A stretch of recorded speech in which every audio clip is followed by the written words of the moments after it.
नमस्कार विद्यार्थी मित्रांनो, मागच्या पिरियडमध्ये आपण molar mass of solute from freezing point depression हा पॉईंट आपण शेवटी घेतला होता.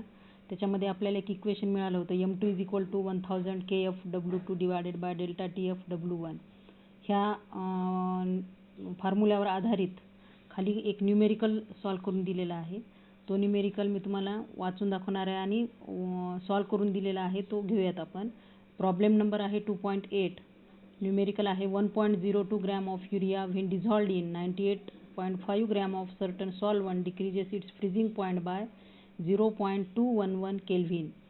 1.609 gram of unknown compound when dissolved in 86 gram of the same solvent depresses the freezing point by 0.34 kelvin. Calculate the molar mass of the unknown compound. या ठिकाणी तुम्हाला दोन solute दिले. एका सोल्यूटचं नाव दिलेले युरिया, दुसरा सोल्यूट दिलेला आहे ज्याचं नाव दिले अननोन कंपाउंड म्हणून. दोन्हीही सोल्यूट हे एका सेम सॉल्वंटमध्ये डिझॉल्व्ह केलेत, पण त्या सॉल्वंटची क्वांटिटी वेगवेगळी दिलेली आहे. सुरुवातीच्या याच्यामध्ये तुम्हाला फ्रीजिंग पॉईंट डिप्रेशन किंवा डिप्रेस द फ्रीजिंग पॉईंट याची व्हॅल्यू दिलेली 0.211 केल्विन आणि अननोन कंपाउंडच्या वेळेस फ्रीजिंग पॉईंटची व्हॅल्यू दिलेली 0.34 केल्विन. तर पार्ट फर्स्टमध्ये जो सोल्यूट दिला आहे ज्याचं नाव आहे युरिया आणि पार्ट सेकंडमध्ये नाव आहे अननोन कंपाउंड. पार्ट फर्स्टमध्ये युरियाचं मास दिलेलं आहे W2 1.02 ग्रॅम. त्याला आपण किलोग्रॅममध्ये कन्वर्ट करून घेणार आहोत. 1.02 ग्रॅम त्याला किलोग्रॅममध्ये कन्वर्ट करायचे. 1.02 इंटू 10⁻³ किलोग्रॅम. W1 म्हणजे मास ऑफ सॉल्वंट दिले 98.5 gram. 98.5 into 10⁻³ kilogram. Delta TF म्हणजे फ्रीजिंग पॉईंट डिप्रेशन दिलेला आहे 0.211 केल्विन. M2 दिलेला आहे 60 ग्रॅम पर मोल. त्याला सुद्धा आपण किलोग्रॅममध्ये करून घेणार आहोत. 60 इंटू 10⁻³ किलोग्रॅम.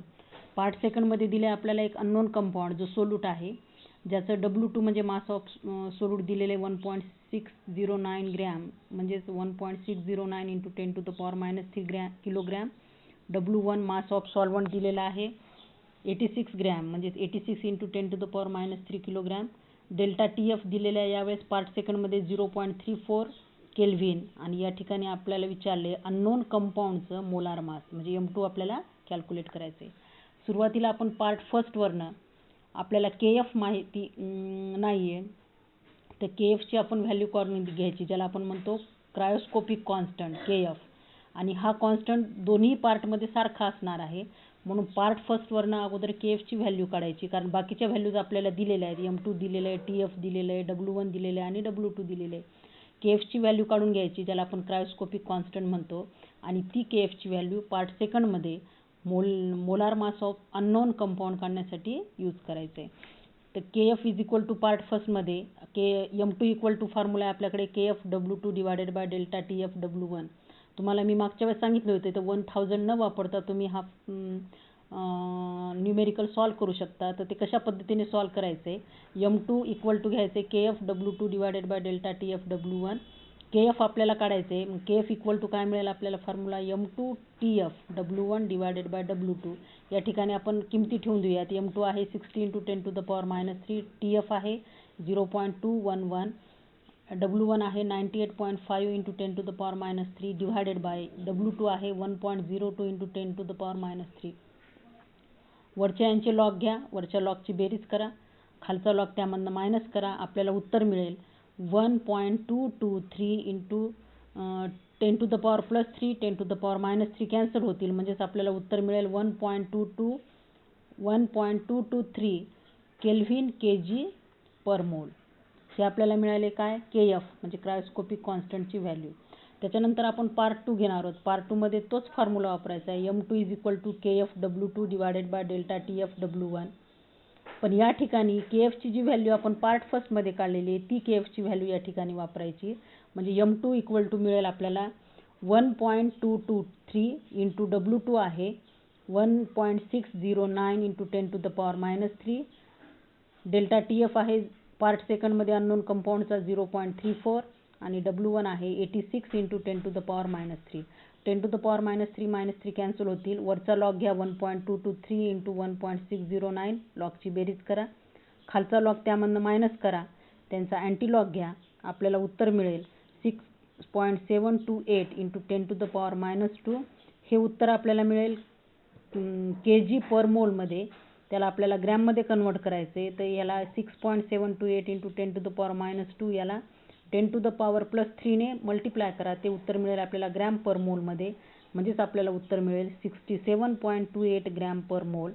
आपल्याला उत्तर दिलेले आहे 67.3 आणि हे उत्तर जवळपास आपलं 67.3च्या जवळपास आहे. म्हणजे आपलं उत्तर करेक्ट आलेलं आहे. या पद्धतीने तुम्ही न्यूमेरिकल सोडवा. म्हणजे पार्ट फर्स्टवरनं KF काढून घ्यायचं आहे. KFची व्हॅल्यू पार्ट सेकंडमध्ये वापरायची आणि अननोन कंपाऊंडचं मोलार मास कॅल्क्युलेट करायचं आहे.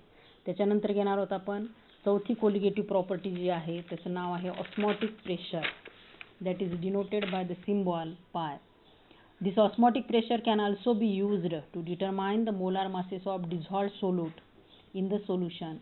Dissolved solute molar mass calculate करण्यासाठी ही सुद्धा चौथी कोलिगेटिव्ह प्रॉपर्टी वापरल्या जाते, ज्याला म्हणतो आपण ऑस्मॉटिक प्रेशर.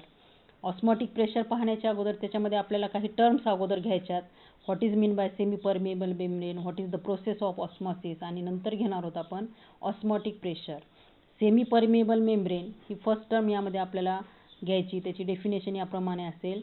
ही एक मेम्ब्रेन आहे. A membrane that is a thin film which only allows the solvent molecules but not the solute molecules to pass through it is called the semi-permeable membrane.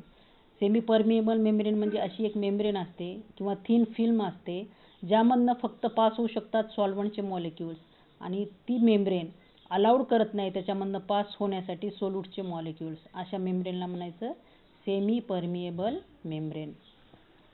The pores of semi-permeable membrane are very small enough and therefore not to allow the passage of large solute molecules or ions of the high molecular mass through them.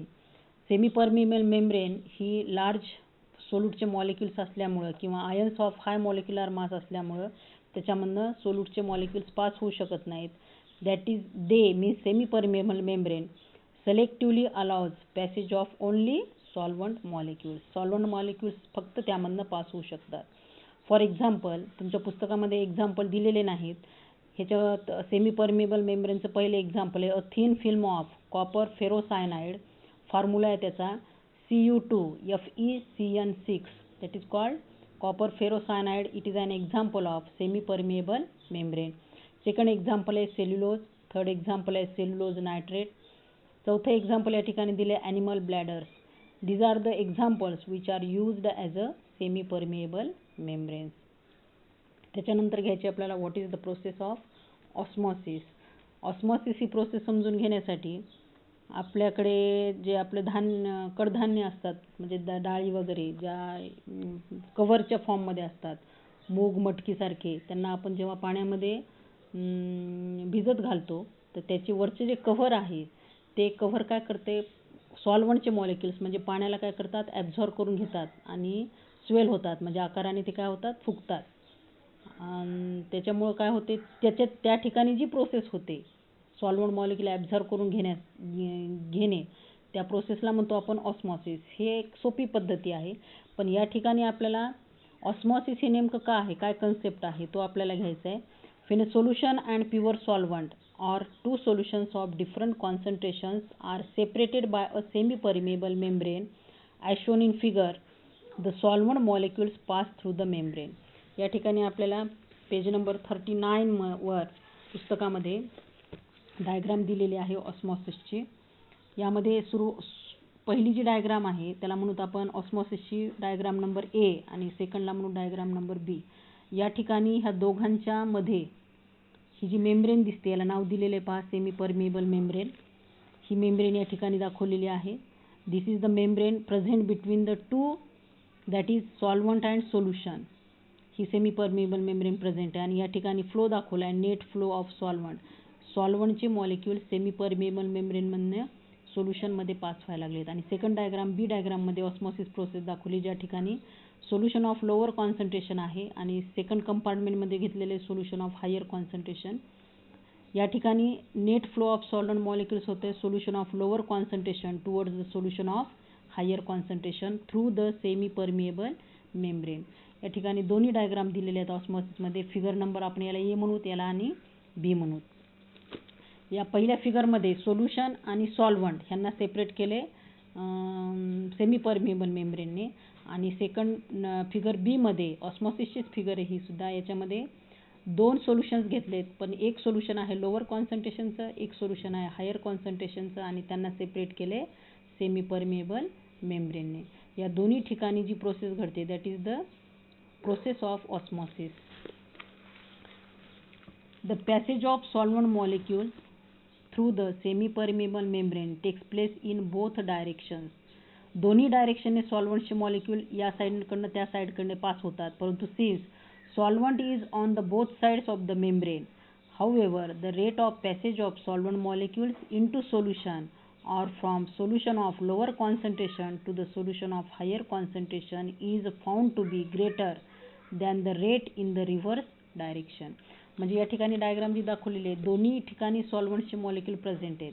या साईडलाही सॉल्व्हंटचे molecule pass होतात, या साईडला pass होतात, परंतु जो rate आहे solvent molecule pass होण्याचा तो सॉल्व्हंट टुवर्ड सोल्युशन हा हायर रेट असतो, आणि लोअर कॉन्सन्ट्रेशन सोल्युशनकडनं हायर कॉन्सन्ट्रेशन सोल्युशनकडे सॉल्व्हंट पास होण्याचा रेट हा रिव्हर्स डायरेक्शनपेक्षा जास्त असतो.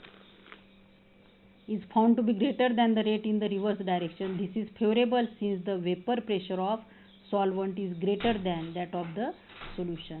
ही फेवरेबल कंडिशन कधी असते, जेव्हा वेपर प्रेशर सॉल्व्हंटचं हे जास्त असते than that of the solution. कशामुळे होते, ह्या सोल्युशनपेक्षा वेपर प्रेशर जे आहे ते कोणाचं जास्त असते, सॉल्व्हंटचं. त्याच्यामुळं rate of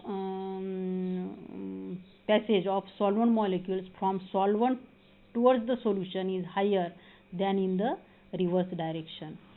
And then what is the definition of osmosis? The net spontaneous flow of solvent molecules into the solution.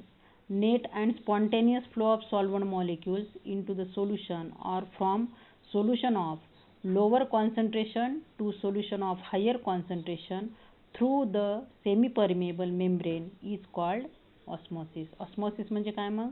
Net आणि स्पॉन्टेनियस फ्लो होतो solvent मॉलिक्युल्सचा into the solution or from solution of lower concentration to the solution of higher concentration through the semi-permeable membrane. ह्या प्रोसेसला म्हणतो आपण osmosis. As a result ह्या ऑस्मॉसिसचा परिणाम काय होतो? As a result of osmosis the amount of liquid on the pure solvent side or on the solution of lower concentration side decreases. Solution solvent साईडची amount जी आहे, किंवा असं सोल्युशन ज्याचं कॉन्सन्ट्रेशन लोअर आहे त्या साईडची सॉल्व्हंट मॉलिक्युल्सची अमाऊंट ही काय होते, डिक्रीज होते. कॉन्सिक्युएंटली द उलट the amount of liquid on the other side increases.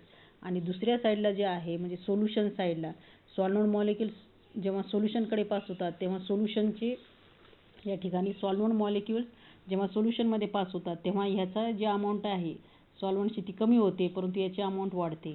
आणि जेव्हा सोल्युशन ऑफ लोअर कॉन्सन्ट्रेशनकडनं सोल्युशन ऑफ हायर कॉन्सन्ट्रेशनकडे सॉल्व्हंटचे मॉलिक्यूल पास होतात तेव्हा या ठिकाणी ह्या कंपार्टमेंटमधली सॉल्व्हंटची अमाऊंट कमी होते आणि या ठिकाणी ती वाढते. म्हणजे सोल्युशन लेवल जे आहे ती या सेकंड कंपार्टमेंटमध्ये जिथं हायर कॉन्सन्ट्रेशनचं सोल्युशन आहे तिथं ते सोल्युशनची लेवल काय होते, इन्क्रीज झालेली दिसते आपल्याला. ह्या ऑस्मॉसिसचा रिझल्ट मिळतो आपल्याला शेवटी. आणि त्याच्यानंतर घ्यायचं आहे what is the meaning of osmotic pressure. The concept of osmosis may be understood by a very simple experiment as shown in figure. फिगरमध्ये दाखवलेल्या एक्सपेरिमेंटप्रमाणे एक्सपेरिमेंट आपण घेणार आहोत ज्याच्यामध्ये आपल्याला प्रोसेस कन्सेप्ट ऑफ ऑस्मॉसिस का आहे ते क्लिअर होऊन जाईल. याच्यामध्ये फिगर दाखवलेली बघा तुम्हाला. या ठिकाणी हा थिसेल फेनेल आहे ज्याचं हे स्टेम आहे, म्हणजे लांब असं जे टोक दिसते तुम्हाला त्याला आपण स्टेम म्हणतो. हा थिसेल फेनेल आहे. त्याच्या तोंडाला माउथला आपण एक अटॅच केलेले सेमी परमिएबल मेम्ब्रेन. या ठिकाणी आता आपल्याला आपल्या पुस्तकामध्ये यावर्षी दिलेलं आहे this part of the tube and membrane is immersed in a container of pure water. या थिसेल फनेलमध्ये असं दिलेलं आहे असं सोल्युशन भरायचं जे आपल्या इंटरेस्टचं solution. The solution of interest is placed inside and inverted thistle funnel tube. ह्या थिसेल फनेल ट्यूबमध्ये एक सोल्युशन भरायचं जे इंटरेस्ट सोल्युशन ऑफ इंटरेस्ट असं नाव दिले. तर या ठिकाणी आपण घेणार आहोत सोल्युशन ऑफ ग्लुकोज असं या ठिकाणी आपण लिहिणार आहोत inside and inverted thistle funnel tube.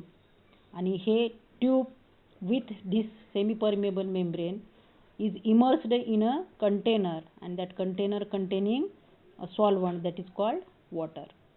या ठिकाणी आपण हा एक्सपेरिमेंट घेणार आहोत पहा. The apparatus consists of long stem Thysell funnel. The mouth of Thysell funnel is closed by the semi-permeable membrane. Sugar solution, that is also called sucrose solution of some concentration, is then filled in the Thysell funnel. The Thysell funnel is then placed in container containing the water in inverted position. म्हणजे उलटी position या Thysell funnel ची जी आहे उलट्या position मध्ये आपण त्याला deep करणार आहोत ह्या कंटेनर मध्ये, ज्याच्यामध्ये आपण घेतलेला आहे water. As shown in figure, त्या फिगरमध्ये दाखवल्याप्रमाणे. There occurs a net flow of solvent molecules in the solution through the semi-permeable membrane. As a result, the liquid level of solution in the tube rises as shown in figure. या ठिकाणी इथे thistle funnel आहे, याच्या तोंडाला आपण हे माउथला semi permeable membrane attach केलेले. तर सॉल्व्हंटचे जे मॉलिक्युल्स आहेत ह्या सेमी परमिएबल मेम्ब्रेनमधनं ह्या थिसल फनेलमध्ये काय होतील, पास होतील through the process of osmosis.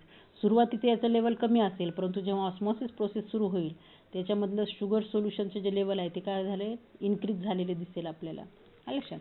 त्याच्यानंतर the hydrostatic pressure is developed due to the liquid column in the Thysell funnel. This pressure pushes solvent molecules back through the semi-permeable membrane into the container, that is osmosis process stops.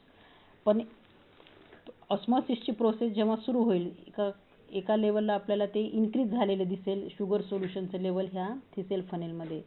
पण जेव्हा ह्या थिसेल फनेलमध्ये hydrostatic pressure तयार होईल, ते hydrostatic pressure काय करेल, ही ऑस्मॉसिसची जी process सुरू आहे एक प्रेशर ते याच्यावर निर्माण करेल, एक्सेस प्रेशर जे ऑस्मॉटिक प्रेशरपेक्षा जास्त असेल, आणि ते ऑस्मॉटिक प्रेशर काय करेल, हे ऑस्मॉसिसची प्रोसेस काय करेल, स्टॉप करेल. म्हणजे आता काय होईल, ऑस्मॉसिस प्रोसेस स्टॉप व्हायला लागली म्हणजे सॉल्व्हंटचे मॉलिक्युल्स हे ह्या सोल्युशनमधनं through the semi permeable membrane कुठं पास होतील, ह्या कंटेनरमध्ये. म्हणजे उलट ऑस्मॉसिसची प्रोसेस होईल, ज्याला आपण म्हणतो रिव्हर्स ऑस्मॉसिस. ऑस्मॉसिसची प्रोसेस त्या ठिकाणी हे हायड्रोस्टॅटिक प्रेशर जे डेव्हलप झालेलं आहे due to the liquid column in the thistle funnel, this pressure pushes the solvent molecules back through the semi permeable membrane into the container, that is osmosis process stops. म्हणजे ऑस्मॉसिसची process stop होते. And equilibrium does established where rates of forward and reverse passages are equal. एक equilibrium त्या ठिकाणी निर्माण होईल ज्यामध्ये rate of forward and reverse passage जे आहे सॉल्व्हंट मॉलिक्युल्सचा त्याचा रेट कसा असतो, equal. The height of the liquid column in the tube remains constant. आणि जेव्हा ही प्रोसेस स्टॉप होईल ऑस्मॉसिसची, तर लिक्विड कॉलममधली जी हाईट या ठिकाणी आहे ती आता कमी होणार नाही किंवा वाढणार नाही due to the process of osmosis stops. ह्या ठिकाणी हा सिम्पल एक्सपेरिमेंट आहे ज्यामुळे आपण समजून घेतो ऑस्मॉसिसची प्रोसेस. त्यानंतर घ्यायचे आपल्याला what is the definition of osmotic pressure. The hydrostatic pressure, osmotic pressure म्हणजे हायड्रोस्टॅटिक प्रेशर असते that stops osmosis in an osmotic pressure of the solution. हे एक हायड्रोस्टॅटिक प्रेशर आहे जे ऑस्मॉसिसची प्रोसेस स्टॉप करते, त्याला म्हणतो आपण osmotic pressure of the solution. त्यानंतर hydrostatic pressure is equal to, या ठिकाणी फॉर्म्युला आहे h rho g, where h is the height of liquid column in the tube, rho is the density of solution and g is the acceleration due to gravity. त्याच्यानंतरचा point आहे, 3 टाईप्सचे solutions आहेत ज्यांना म्हणतो आपण isotonic, hypertonic and hypotonic solutions. यांच्या definition आणि example घ्यायचे आहेत आपल्याला. ह्या डेफिनेशन ज्या आहेत ह्या आधारित आहेत ऑस्मॉटिक प्रेशरवर. पहिली डेफिनेशन आहे isotonic solutions, 2 or more solutions having the same osmotic pressure are said to be isotonic solutions. असे 2 किंवा 2 पेक्षा जास्त सोल्युशन ज्यांचं ऑस्मॉटिक प्रेशर सारखं असते, त्यांची व्हॅल्यू सेम असते, त्या सोल्युशन्सला आपण एकमेकांचे आयसोटोनिक सोल्युशन्स म्हणतो. For example 0.1 molar urea solution and 0.1 molar sucrose solutions, they are isotonic. Second definition आहे हायपरटोनिक सोल्युशन. हायपर म्हणजे जास्त, एकाचं ऑस्मॉटिक प्रेशर, एका सोल्युशनचं ऑस्मॉटिक प्रेशर दुसऱ्या सोल्युशनच्या ऑस्मॉटिक प्रेशरपेक्षा जास्त असणे. A solution having more concentration and higher osmotic pressure than that of the another solution is said to be hypertonic solution with that solution. असं solution ज्याचं कॉन्सन्ट्रेशन जास्त असते आणि त्याचं ऑस्मोटिक प्रेशर हायर असते than that of the another solution, then that solution is said to be hypertonic to that of another solution. For example, 0.1 molar urea solution exerts higher osmotic pressure than 0.05 molar sucrose solution. Hence 0.1 molar urea solution is hypertonic to 0.05 molar sucrose solution. या ठिकाणी concentration पण जास्त आहे urea सोल्युशनचं, exert केलेलं osmotic pressure सुद्धा higher आहे. Sucrose सोल्युशनचं concentration lower आहे आणि त्याने एक्झर्ट केलेलं ऑस्मोटिक प्रेशर सुद्धा कमी असते. त्याच्यामुळे आपण 0.1 मोलार युरिया सोल्युशनला हायपरटोनिक सोल्युशन म्हणतो. त्याच्यानंतर आहे hypotonic solution. A solution having less concentration and lower osmotic pressure than that of the another solution is said to be hypotonic solution with that solution. For example, 0.05 molar sucrose solution with lower osmotic pressure than that of 0.1 molar urea solution is hypotonic solution. त्याच्यानंतर घेणार आहोत आपण point osmotic pressure and concentration of solution. Osmotic प्रेशरचं आणि concentration of सोल्युशनचं काय relation आहे. या ठिकाणी कॉन्सन्ट्रेशन ऑफ सोल्युशन आपण मोलॅलिटी न घेता मोलॅरिटी घेणार आहोत. For very dilute solutions the osmotic pressure follows the equation. प्रत्येक डायल्यूट सोल्युशनसाठी ऑस्मोटिक प्रेशर एक इक्वेशन फॉलो करते, जे इक्वेशन आहे pi is equal to N2RT divided by V. That equation is also called van't Hoff equation. It is given equation number 1 where pi is the osmotic pressure in atm, N2 number of moles of non-volatile solute, R gas constant, value of gas constant is 0.08206 dm cube atm per Kelvin per mole. V is the volume of solution in dm cube. The term N2 by V, ह्या equation मध्ये जी term आहे N2 by V is concentration in molarity, that is denoted by symbol m. Therefore equation 1 can be written as pi equal to N2 upon V च्या ऐवजी आपण ठेवणार आहोत mRT. This is called equation number 2. Next point आहे molar mass of solute M2 from the osmotic pressure. molar mass of solute कसं calculate करायचं M2 osmotic pressure वरनं, that is the fourth colligative property. आपल्याला माहिती आहे for very dilute solution the osmotic pressure is given by equation pi is equal to N2RT divided by V. This is given equation number 1. If W2 gram म्हणा kilogram म्हणा इथे W2 mass of solute dissolved in V liters of solution, M2 is the molar mass of solute, then number of moles of solute that is N2 is given by equation N2 is equal to W2 upon M2.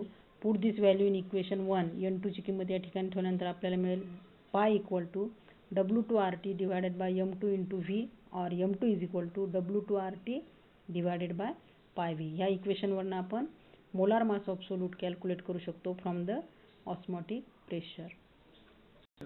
त्यानंतरचा point आहे आपल्याला घ्यायचे reverse osmosis, ज्याला आपण RO म्हणतो.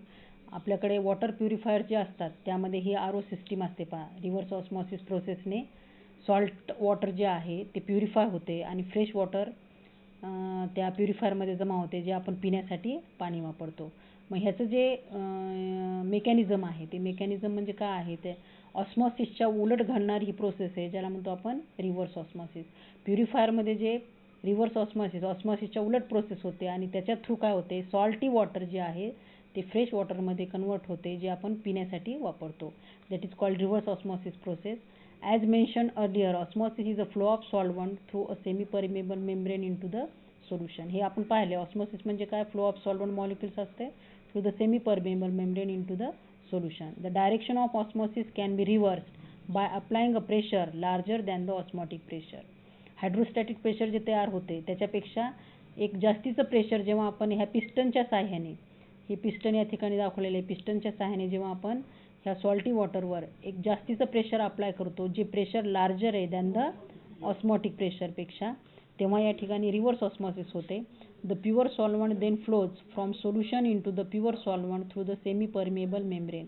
Pure solvent flow होत The pure solvent then flows from solution into the pure solvent through a semi-permeable membrane, and this phenomenon is called reverse osmosis.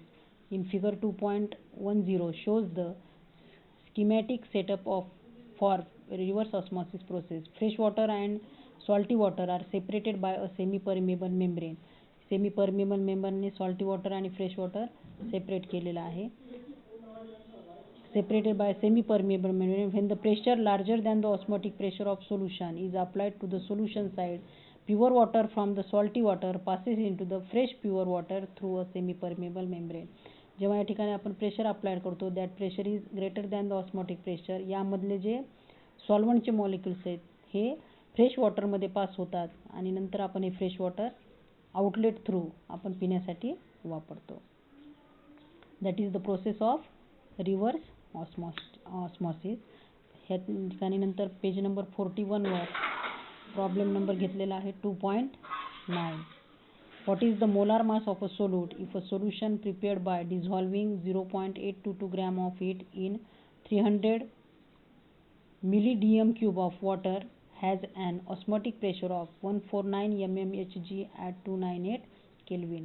हा जो न्यूमेरिकल आहे हा फॉर्म्युलावर आधारित आहे m2 = W2RT/5. या ठिकाणी W2 दिलेलं आहे आपल्याला. R ची किंमत एक्सप्रेशनमध्ये आपण R ची किंमत घेतली तीच घ्यायची 0.0820 dm³ ATM पर केल्विन पर मोल. टेम्परेचर दिलेले 298 केल्विन. त्याच्यानंतर पायची किंमत दिलेली 149 mmHg. ह्याला आपण कन्वर्ट करून घेणार आहोत ATM मध्ये. 149 / 760. 1 ATM म्हणजे 760 mmHg असते. 149चं ATM मध्ये मग कन्वर्शन करण्यासाठी 760 ने त्याला डिवाइड करायचं. हे येते पाय = 0.196 ATM. V दिलेला आहे 300 ml. त्याला DM³ मध्ये कन्वर्ट करा. 300 × 10⁻³ -3 म्हणजे येते 0.3 DM³. त्याच्यानंतर M2 काढायचं आहे आपल्याला. त्याच्यात फॉर्म्युल्यामध्ये W2 ठेवा, R ठेवा, T ठेवा आणि खाली पाय आणि V ची किंमत. आपल्याला उत्तर मिळेल 342 ग्रॅम पर मोल. That is the molar mass of solute which is calculated from the osmotic pressure. Next point आहे कोलिगेटिव्ह प्रॉपर्टीज ऑफ इलेक्ट्रोलाइट्स.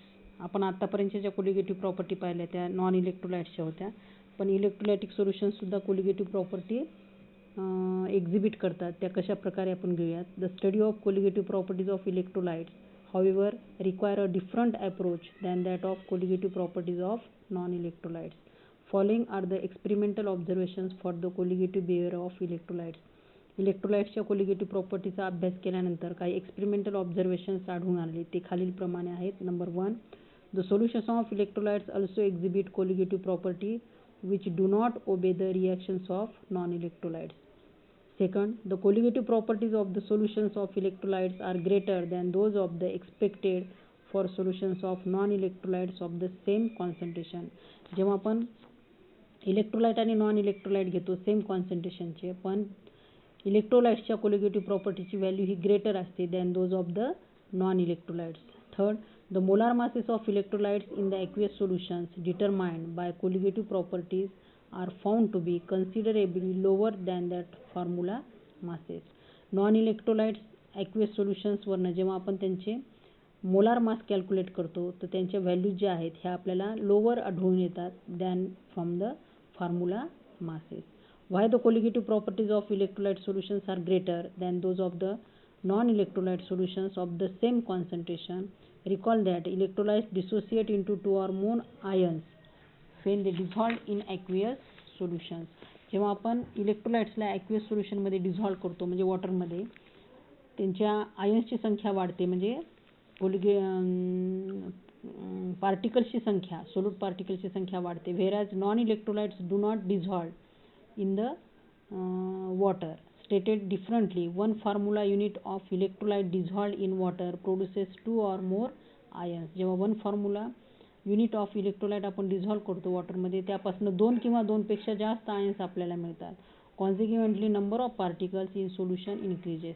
पार्टिकल्सची जी संख्या आहे ज्याला आपण सोल्यूट पार्टिकल्सची संख्या म्हणतो सोल्युशनमधली वाढते. ना आपल्याला आपण डेफिनेशनमध्ये पाहिलं होतं सोल्यूट पार्टिकलची संख्या जर वाढली तर कोलिगेटिव्ह प्रॉपर्टीची व्हॅल्यूसुद्धा काय होते, वाढते. The colligative properties of electrolyte solutions are thus higher than that of the non-electrolyte solutions. For example, when NaCl is dissolved in water, जेव्हा NaCl ला आपण वॉटरमध्ये डिझॉल्व करतो, it produces 2 ions that is Na+ and Cl minus.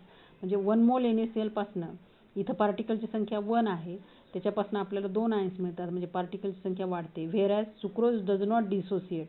Sucrose solution हे वॉटरमध्ये dissociate होत नाहीत किंवा त्याचे आयन्स तयार होत नाहीत.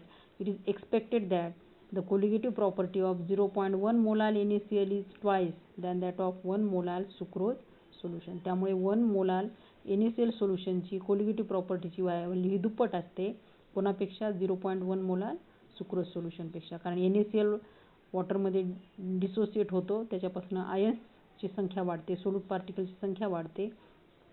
सुक्रोज मॉलिक्यूल मात्र डिसोसिएट होत नाही, म्हणजे हा नॉन इलेक्ट्रोलाइट आहे आणि NaCl हा इलेक्ट्रोलाइट आहे, ज्याच्या कोलिगेटिव्ह प्रॉपर्टीची व्हॅल्यू ही जास्त असते than the non electrolyte sucrose solution.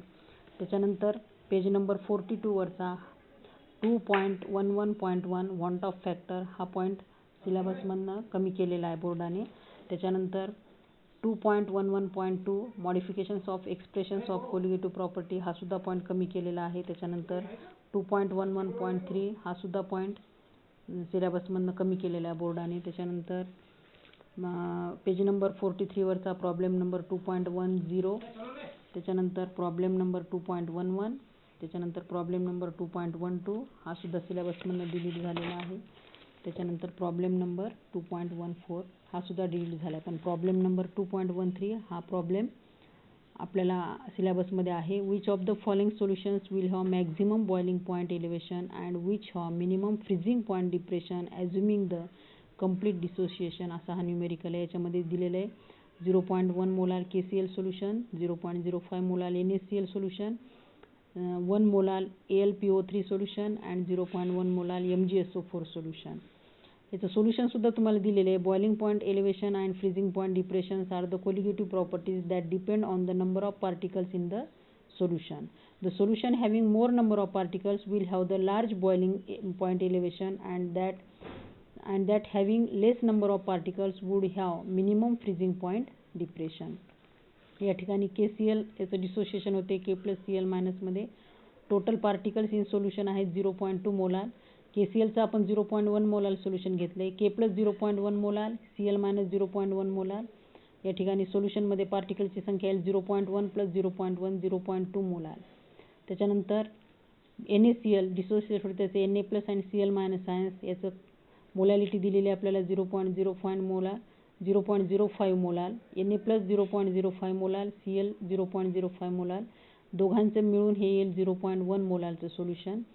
AlPl4 दिलेलं आहे 1 मोलारचं सोल्युशन. याचं डिसोसिएशन होऊन आपल्याला आयन्स मिळतात Al3+ ions plus PO4 3- ions, 1 molar 1 molar.